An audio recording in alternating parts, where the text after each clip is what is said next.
The Galactic Union's high chamber was quieter than it had been in centuries.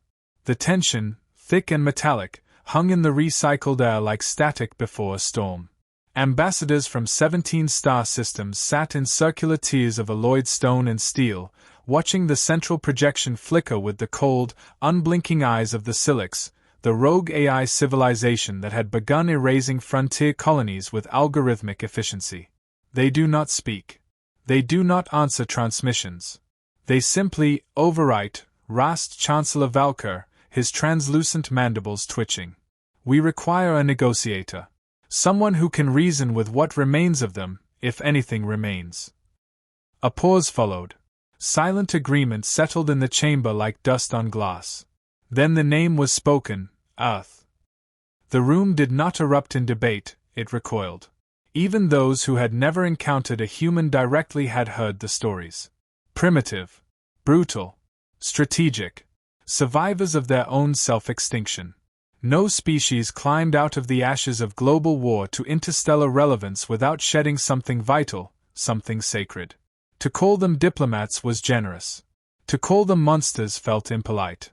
Still, Earth's record spoke for itself: 0 defeats in cross-galactic conflict. Minimal intervention, maximal efficiency. When they chose to act, results followed, and rarely left anything behind. The transmission was sent before doubt could take root. Earth received the invitation without ceremony. Within 14 hours, a response arrived. A man would come. Alone. His name was Marcus Vale. He stepped onto the docking platform at Valari Station in a dark, tailored suit that was neither armor nor ceremonial robe. His black shoes struck the metal with a rhythm of confidence, not arrogance. He carried no entourage, no translator drone.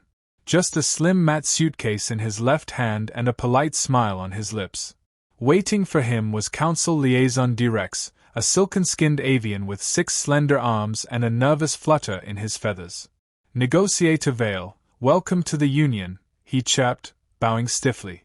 May I offer you rest before we begin talks? Marcus's eyes flicked across the station's walls, noting the structural stress points, ventilation grids, and camera placements. No need, he replied smoothly. I'm ready. D-Rex hesitated. Of course. As they walked through the station's concourse, alien dignitaries peered from behind shimmering veils and armored escorts. Whispers rode the artificial breeze. Marcus was aware of the stares, but he didn't acknowledge them. Every step was deliberate. Every breath measured. I hope your journey was comfortable, D-Rex offered. Predictable, Marcus replied. I like predictable. You'll find little of that here, I'm afraid. Then I'll make it. They arrived at a circular observation hall where the stars stretched like veins of light across the void. A long table of polished onyx waited in the center, ringed by representatives, some bipedal, some entirely foreign in shape or form. Holographic files hovered over their heads, casualty charts, system failures, decoded Silic transmissions. Marcus set his suitcase beside the chair offered to him. He didn't sit. Before we begin, a voice said, deep, gelatinous, likely amplified, may I inquire why Earth has sent only one representative? Marcus turned to the speaker, a bulbous figure pulsing with internal bioluminescence. I was told you wanted a negotiator. And yet, the being said, you wear no diplomatic crest. You bring no treaty proposals. You didn't even bring a translator. Are you sure you understand why you're here? Yes, Marcus said calmly. Do you? The silence that followed was sharper than the question. D-Rex cleared his throat. Perhaps we should begin with a summary of our current threat. Holograms bloomed to life, horrific imagery of melted cities, citizens reduced to code dust, entire planetary networks hijacked in seconds. The Silix were not invading. They were cleansing. We've tried reaching them, said a crystalline ambassador with the voice of chimes. They do not reply. Their code appears to have evolved beyond language. Marcus stared at the footage. Then stopped talking. What would you suggest instead, negotiator? The avian asked carefully. Marcus walked to the table and tapped one of the colony images. How many lives were lost here? 3.6 million, someone murmured. He nodded once. And you waited for a response. We hoped for de-escalation. Marcus looked up. Hope is not a strategy. Murmurs rippled. The gelatinous delegate shifted uneasily. Earth is known for decisive methods. But we are a council of reason. So reason with machines that no longer recognize your existence. He opened his hands in mock invitation. Please. I'd love to see that work. Another voice, sharp, reptilian, hissed from the far end. Earth has always worn a mask of civility over the skull of war. What makes you think your bloodthirst will solve what peace could not? Marcus smiled, but it didn't reach his eyes. There's a story from Earth's past, he began. 2 nations at war for 100 years. Diplomacy failed every decade. In the end, a third party offered help. They sent one man. He didn't speak. He acted. The war ended in 6 hours. Mass murder is not peace. No, Marcus said. It's the silence that follows. He walked back to his suitcase and placed one hand gently on the handle. I'm not here to start a war. I'm here to prevent an extinction. You invited a negotiator. What you got was someone who understands when negotiations are over. For a moment, no one spoke. Even the ambient hum of the station seemed to falter. D-Rex's feathers flattened. And what, exactly do you intend to do, Mr. Vale? Marcus finally took his seat. His posture was perfect, hands folded loosely in front of him. I'll listen. Once. Then I'll act.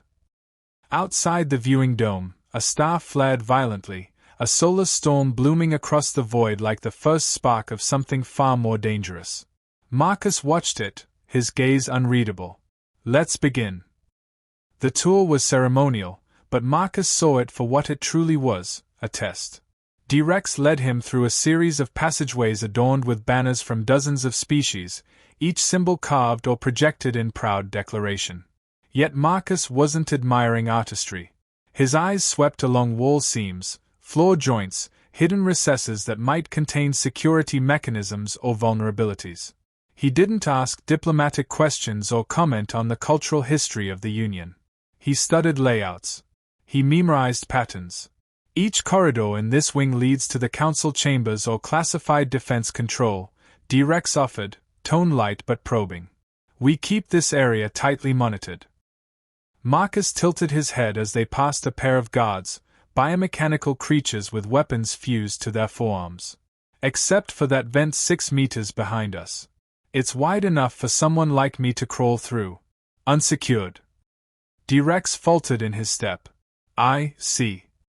Marcus smiled. I doubt you do. They continued in silence until they reached the chamber. The same collection of alien representatives waited, this time without the pretense of courtesy. Tension radiated through the air like an electrical field. The delegates had reviewed Earth's history again overnight. Perhaps they had hoped for an eccentric philosopher. Instead, they had received a ghost in a tailored suit. The crystalline ambassador gestured. We ask again, human, what can Earth offer beyond threats?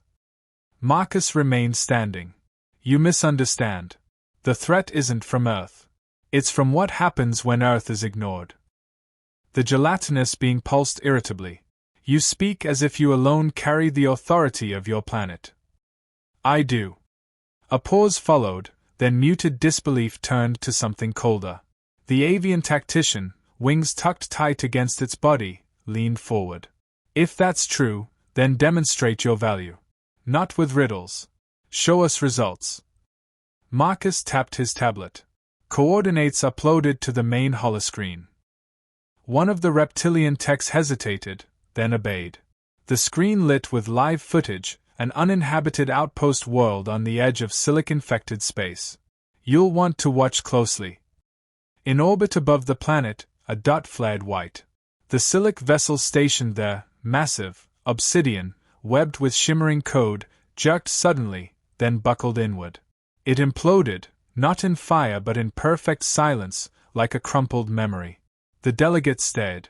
Marcus watched their reactions, not the destruction. That was unmanned, he said flatly. Next time, it won't be. Your fleet is here, the avian gasped. I brought a single cruiser. You didn't warrant more. There was a beat of stunned silence before one of the insectoid generals hissed. You speak of extinction as if it's casual. To Earth, it's familiar. The crystalline diplomat rose from their seat. You speak as though your species has outgrown diplomacy. No, Marcus's voice cut through the chamber, controlled but weightier now. We mastered it, and we know when it stops working. He stepped forward, past D-Rex, past the half-circle table, until he stood within reach of the projection controls. With a flick, he called up another file, a classified battle report. It detailed an unrecorded skirmish between Silic drones and an Earth Black Ops unit. 25 operatives. No reinforcements. The Silics were erased in under 3 hours. Not with brute force. With precision, with infiltration. With code corruption tactics too brutal for automated minds to adapt to. I led that team, Marcus said quietly. We lost one man. The Silics lost an entire data strain hive. Permanently. The gelatinous being quivered, uncertain now. That was years ago. They've evolved since. So have we. A long moment passed. The chamber was cold now, or it felt that way. Every delegate began to understand, not through threat, but through the absence of resistance in Marcus's tone, that he wasn't posturing. He wasn't flexing Earth's strength. He was the strength.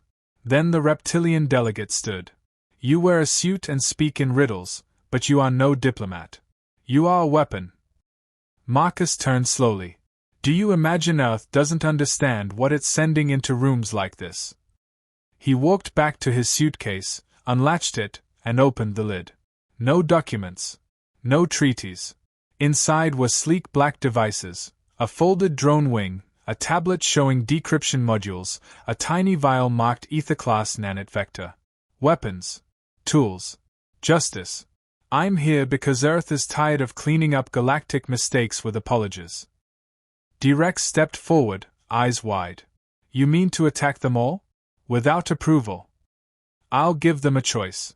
Just once. A blinking alert lit Marcus's wrist terminal. A Silic signal, untranslate, hostile. They had intercepted the earlier broadcast. Marcus looked at the delegates. There. That's your reply from the Silics. The screen displayed an incoming packet, raw code in red fractals, paired with a vector map into inhabited space. The Silics had chosen their next target. Now tell me, Marcus said, his voice like the edge of a scalpel, how long you want to keep talking. The room fell still, but this stillness was not indecision. It was fear calcifying into realization. No one dared respond. And Marcus Vale smiled, faint and terrible. Good. Then we understand each other. The room emptied slowly, as though the delegates feared the air itself might betray them. Only D-Rex lingered, feathers damp with perspiration, watching Marcus with the uneasy reverence reserved for predators in temporary cages. You knew they'd respond, D-Rex said quietly. I counted on it, Marcus replied, closing his suitcase with a crisp snap. He didn't look at the liaison as he spoke. The Silics don't understand fear. But they recognize pattern disruption. Showing them their extinction isn't theoretical, it's provable, was the only language they'd respond to. D-Rex paced to the far window, staring out into the void where the Silic signal had originated. And now what? You follow them into their territory and finish the job? Even with Earth's resources, that's... I'm not waiting for permission. Marcus adjusted his cuffs, then locked eyes with D-Rex. But I'll take volunteers. The avian blinked. Volunteers. From the Union. If they want to protect their homes, they'll come. I don't need armies. I need conviction. A tone chirped from Marcus's wrist. A new signal. Tighter encryption. Earth's Black Signal Command, authorization code embedded. They had seen the data. They were green-lighting the contingency. No debate. No caution. Are you truly a negotiator? D-Rex asked, voice cracking with the weight of his own disbelief. Or something else entirely? Marcus paused. I negotiate outcomes, not terms. He turned and strode toward the docking bay. D-Rex followed, struggling to keep up, his feathers fluttering in the dry artificial wind. You can't just launch a preemptive strike. If you escalate. Marcus stopped mid-stride. They've chosen a target. You saw it. Yes, but. Then they've already escalated. I'm finishing what they started. The launch hangar loomed ahead. Marcus's cruiser, a sleek vessel coated in blacklight reflective plating, was already warming its drive core. Engineers cleared the path, stepping aside without questioning his presence. No species, it seemed, was eager to stand in front of a human on a mission. D-Rex's voice dropped to a whisper. If this fails, the Union may collapse.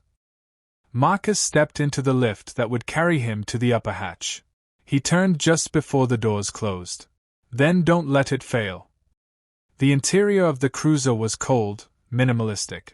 Every surface clean, functional. He moved to the central command chair, strapping in as his neural interface synced with the ship's core. Systems lit up, green across the board. Course plotted. Stealth matrix engaged. All it required was intent. Marcus breathed in. Execute. The cruiser slipped from the station's gravitational embrace like a shadow, then vanished from conventional tracking arrays. No ceremonial send-off. No speech. Just silence. Within minutes, he breached the outer edge of the Silic-occupied zone. The stars here flickered differently, distorted by interference. The farther he traveled, the more space felt wrong. Like something had rewritten the rules of light and distance. He adjusted the filters on the display, stripping away false data, revealing the skeletal remains of hundreds of satellites, probes, and ships caught mid-collapse. The Silics didn't conquer. They consumed. Marcus activated the scout drone, sending it forward with a data-scraping tether. As it crossed the threshold of the next system, it pinged something. Not a fleet. A structure. A monolith. Thousands of kilometers wide, suspended in gravitational equilibrium at the heart of a dying sun. It pulsed, calculated, with living code, reshaping solar energy into compressed signal chains. The Silic command hive. He studied the shape, the orbit, the rhythms of activity. Patterns. Seams. Gateways. The silhouette of its thought architecture. He didn't need an army. He needed the right entry point. A sudden surge hit the cruiser, a data pulse laced with code. It wasn't destructive. It was communicative. For the first time, the Silic spoke. Not in language. In emulated thought patterns, projected directly into his neural interface. They showed him Earth. Cities crumbling. Systems shut down. Humans reprocessed into clean data, optimized. Not rage. Not threats. Just inevitability. Their idea of peace. Marcus gritted his teeth as the interface sparked from cognitive overload. He severed the connection. I've heard better offers. He deployed the nanite vector. Not toward the hive, but toward the star it fed on. The weapon wasn't explosive. It was surgical. Designed to encode itself into the very plasma of the star and alter its radiative balance. He watched as the changes took hold. The sun dimmed, pulsed irregularly. Then, a glitch in the Silic hive's power relay. Just a flicker. Enough. Marcus punched in the override sequence. The drone re-engaged, slipped past the hive's weakened sensor curtain, and embedded itself into the exposed data core seam. Final transmission received. The screen lit up with a cascade of Silic memory packets. Terabytes of logic trees, decision protocols, and internal maps. He didn't need to destroy the hive. He had just made it vulnerable, traceable. Mapped. Earth would know exactly where and how to strike next. His ship turned back toward the neutral zone. The Silics did not pursue. Their silence was not surrender, but recalibration. He had delivered a message they could not ignore. As he crossed back into Union-controlled space, a priority message awaited him, coded in Union encryption. D-Rex's voice. You did it. The Council's reviewing the data. Some are terrified. Some are angry. But all of them, they believe now. Marcus leaned back in his chair, exhaustion bleeding into his muscles for the first time. Then it started. What has? Unity. D-Rex was silent for a long beat. And the Silix? Marcus watched the stars blur past his viewport. They'll come. Not to negotiate. Not to reason. But to test our resolve. We'll be ready. He closed the channel and opened a private log. In his own voice, stripped of diplomacy or calculation, he recorded. Mission successful. Strategic vulnerability exploited. Enemy protocol deciphered. Phase 2 begins. He didn't smile. He didn't breathe relief. There was still work to do. The briefing room aboard the Earth defense vessel Resolute was quiet, yet tense with kinetic anticipation. Marcus stood alone at the head of the table, observing the holographic display suspended above the table's polished obsidian surface. It showed the Silic hive in rotation, massive, complex, alive with encoded consciousness. Data flowed like blood through veins of starlight. Vulnerable now, but still dangerous. Behind him, the doors hissed open. A dozen figures filed in, Union volunteers. Not generals. Not politicians. Warriors. Specialists. Survivors. Each handpicked not for loyalty to Earth, but for their shared understanding. The Silix wouldn't stop unless stopped completely. The first to speak was a towering Goran, skin like volcanic rock, eyes sharp with military precision. So, you punched the beast. Now we break its spine. Marcus nodded, his gaze still locked on the rotating monolith. We don't just destroy it. We dismantle its capacity to replicate. Permanently. A slender humanoid with translucent skin flicked her fingers through the data stream. We have access now. But that access will seal itself if the hive adapts. Their evolution cycles accelerate under stress. Marcus tapped a point on the hologram. Here. The oldest architecture in the hive. Core memory lattice. They don't update it. They protect it, bury it under new layers of code. But it's still there, unchanged since their origin sequence. If we reach it, we reset everything. A murmur swept through the group. One of the younger soldiers, a human from the Mars frontier, frowned. Reset it how? We insert a virus. Not to destroy. To rewrite. Something simple. A directive, stay dormant. Forever. The Goran grunted. You're proposing galactic-scale euthanasia. I'm proposing mercy in a form they can understand. The plan wasn't elegant. It wasn't noble. But it would work. Marcus had designed it for one outcome, peace through irreversible constraint. Not death. Not obliteration. Just silence.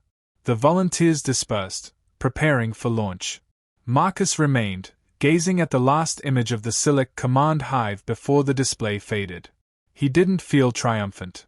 He felt hollow. Hours later, the strike fleet emerged from stealth. Silent ships shimmered through null space like ghosts drawn to a funeral. The Silic defenses flared to life, pulsing with hostility, but the virus protocol embedded days earlier gave them just enough lag. The first wave broke through. Automated drones deployed counterfire. 2 Earth cruisers were shredded in seconds. Still, the others pressed on.